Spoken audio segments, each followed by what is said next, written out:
Los Angeles, California. The Blue Lantern Gym. March 3, 1971. Friday night, 8:42 p.m. There were 17 people inside that gym when it happened. 17 witnesses to something that was never recorded. No cameras. No reporters. No official record. The entire incident lasted 9 seconds. 9 seconds that permanently changed how one 164 fighter understood power. For decades, the story circulated quietly between stuntmen, martial artists, and a handful of Hollywood insiders. Some called it exaggerated. Others swore it happened exactly this way. But one fact has never been disputed. A 64, 230-pound kickboxing champion put his hand on Bruce Lee's shoulder. And he immediately regretted it. The Blue Lantern Gym was not glamorous. Concrete floors. Heavy bags hanging from rusted chains. Old boxing posters peeling off yellowed walls. The smell of sweat, leather, and disinfectant. Bruce Lee was there that night not to fight. He was helping a stunt coordinator refine movement sequences for an upcoming project. He wore black training pants and a plain white t-shirt. No fanfare, no entourage, just quiet instruction. At 30 years old, Bruce Lee was already gaining attention in Hollywood circles, but inside serious fighting gyms, he was still viewed with skepticism. Actor, demonstrator, philosopher, not a real fighter. That's what some believed. One of them walked in at 8:39 p.m. His name was Victor Hale. 6'4", 230 pounds. Professional American kickboxer. Regional champion. Known for knockout power. Victor had just finished sparring at another gym across town. Someone mentioned Bruce Lee was training at Blue Lantern. Victor didn't like hype. Didn't like legends. Especially not smaller legends. He walked in with purpose. Boots heavy on concrete. The room quieted slightly. Not fear. Just awareness. Victor watched Bruce for a full minute before speaking.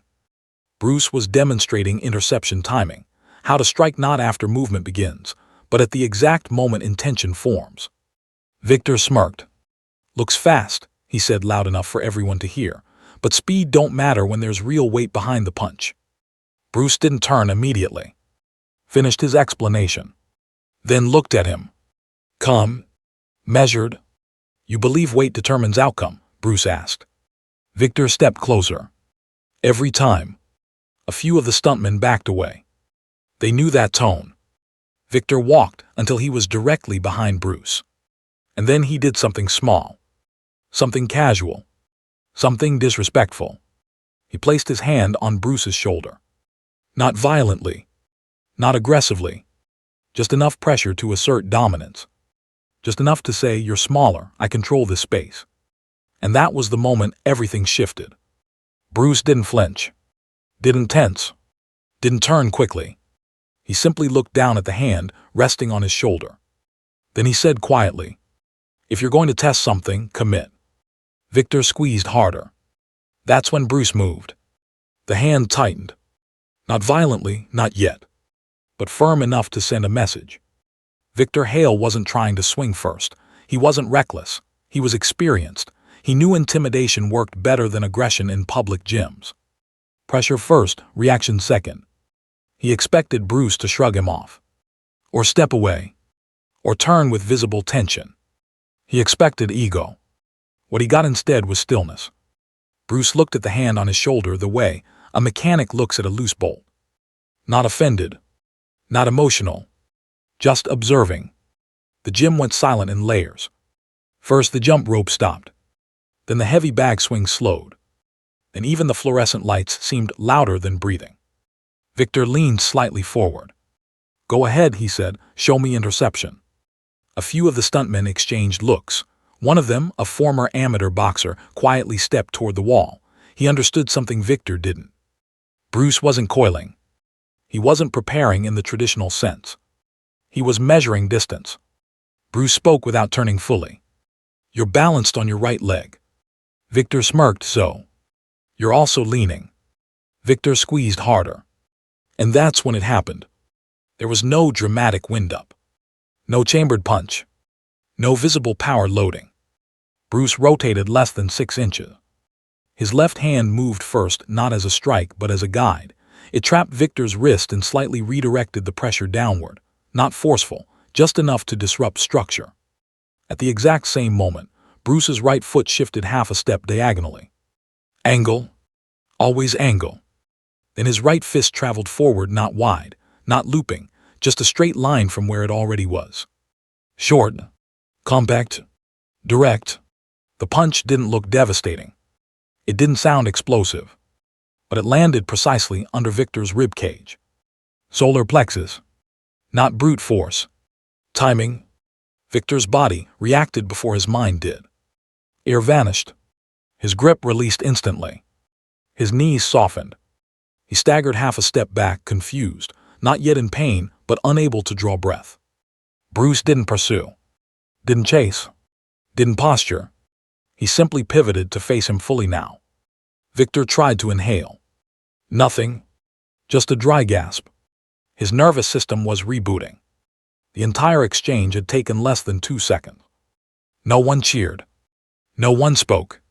Because something unusual had just occurred. Bruce hadn't struck with anger. He hadn't tried to knock him out. He had demonstrated control. Victor finally dragged air back into his lungs, coughing once as oxygen returned. His face had changed. Not rage. Not embarrassment. Confusion. How, he muttered, still bent slightly forward. Bruce answered calmly. You were heavy on the front of your stance. Your weight was already committed. Victor straightened slowly, pride fighting biology. He swung. Not wild, but faster than most heavyweights his size. A right hook aimed at Bruce's jaw. This time the room gasped. Bruce didn't block. He wasn't there. His body shifted offline by inches. Not a dramatic duck. Just removal. The hook cut through air. And in the same beat, Bruce's lead hand snapped forward. Not a full punch. A finger jab. Stopping an inch short of Victor's eye. Victor froze. If Bruce had extended that last inch, it would have landed directly in the orbital cavity. Victor understood that instantly. Bruce withdrew the hand calmly, then stepped inside Victor's reach before the larger man could reset. 3 rapid straight punches landed to the chest, not knockout shots, but placed along the sternum with machine precision. Tap, tap, tap. Each one disrupting rhythm. Each one preventing counterattack. Victor attempted to clinch, the natural response of a larger fighter trying to smother speed. Bruce shifted his hips, redirected the arm, and delivered a low side kick to the thigh.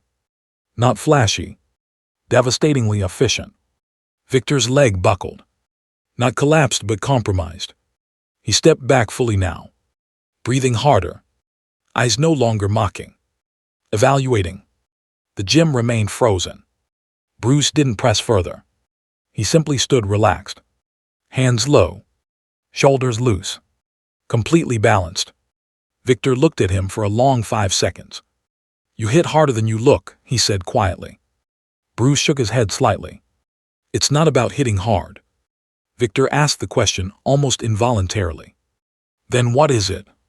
Bruce's answer was soft enough that only the front row of witnesses heard it clearly. Arriving first. Silence. Victor rolled his shoulders, testing his breathing. It had returned, but the message had landed deeper than the strikes. He wasn't outclassed by strength. He was outpaced by timing. There's a difference. Victor stepped forward again, but this time without arrogance. Again, he said. Not as a challenge. As a request. Bruce nodded once. The second exchange lasted even shorter. Victor attempted a probing jab. Bruce intercepted it mid-extension. Trapped. Countered. Low kick. Angle change. Victor found himself off balance again, staring at empty space where Bruce had just been. And that was the moment understanding replaced ego. Victor lowered his hands. That's enough. No one clapped. No dramatic speeches followed. Victor extended his hand. Bruce shook it. No tension. No hostility. Just acknowledgement. Victor spoke quietly. I thought size decided fights. Bruce replied almost gently. Size decides collisions. Skill decides outcomes. Victor left the gym at 8:53 p.m. 14 minutes after he walked in. He never publicly spoke about that night. But years later, one of the stuntmen would say, "That was the first time I saw a giant realize he wasn't actually big." Bruce returned to instructing as if nothing unusual had happened. No celebration. No storytelling. Just movement. Because for him, it wasn't about proving dominance. It was about demonstrating principle. And principle, when applied correctly, does not need force. Victor Hale didn't slam the door when he left. He didn't storm out. He walked out slower than he walked in. At 8:53 p.m., the Blue Lantern gym door shut behind him with a soft metallic click. Inside, no one spoke for nearly 10 seconds. Not because they were shocked by violence, but because they had just witnessed something rare. Efficiency without ego. Bruce adjusted his shirt sleeve and turned back toward the stunt coordinator as if nothing had happened. "Where were we?" he asked. And they continued training. That was it. No replay. No bragging. No retelling. But stories travel fastest when nobody is trying to tell them. Within a week, the incident reached other gyms in Los Angeles. Not as gossip, as curiosity. How did the big kickboxer get dropped? He didn't get dropped, someone clarified. He got neutralized. That word stuck. Neutralized. It wasn't about knockout power. It wasn't about humiliation. It was about control. At that time, Bruce Lee was still viewed by many traditional fighters as an entertainer who trained hard, not a fighter who could handle serious weight differences. Hollywood saw a rising actor. Martial artists saw a technician. Heavyweights saw a lightweight. But that night began shifting something quietly. Victor didn't deny what happened. He didn't exaggerate it either. When one of his training partners asked if the story was true, he answered simply, "He doesn't fight your body, he fights your balance." That sentence moved through fight circles faster than any punch. By mid-1971, stuntmen began requesting private sessions with Bruce, not for flashy choreography, but for footwork refinement. Boxers visited discreetly. Karate practitioners asked questions. Even wrestlers started paying attention to timing drills. Not because Bruce was bigger. Not because he was louder. But because he made strength irrelevant in certain moments. And that idea was uncomfortable. In a world that worshipped size, he demonstrated precision. In a culture that admired intimidation, he showed composure. Victor Hale would go on to win 2 more regional titles. But those close to him noticed something different in his style afterward. He stopped overcommitting on his front leg. He shortened his hooks. He began working on entry timing instead of power loading. He never credited anyone publicly. He didn't need to. Growth doesn't require confession. Years later, when conversations about size versus speed resurfaced, people often pointed to famous exhibitions or interviews. But the ones who had been inside the Blue Lantern gym that night remembered something quieter. There was no roar. No dramatic finish. Just a moment where a large man realized he was slower than he believed. And a smaller man proved that physics can be redirected. Bruce never referenced the incident in interviews. He never used it as proof. Because to him, it wasn't a victory. It was a demonstration of principle. Economy of motion. Interception. Arrival before impact. He once said, "I fear not the man who has practiced 10,000 kicks once, but I fear the man who has practiced one kick 10,000 times." That philosophy wasn't theory. It was lived. And on a Friday night in 1971, inside a small concrete gym, 17 witnesses saw what repetition looks like when it becomes instinct. The lesson wasn't that size doesn't matter. The lesson was this: size matters until timing removes it. And that is why decades later, the name still carries weight far beyond muscle. Because power fades. Mass declines. But precision, when mastered, becomes legend. End.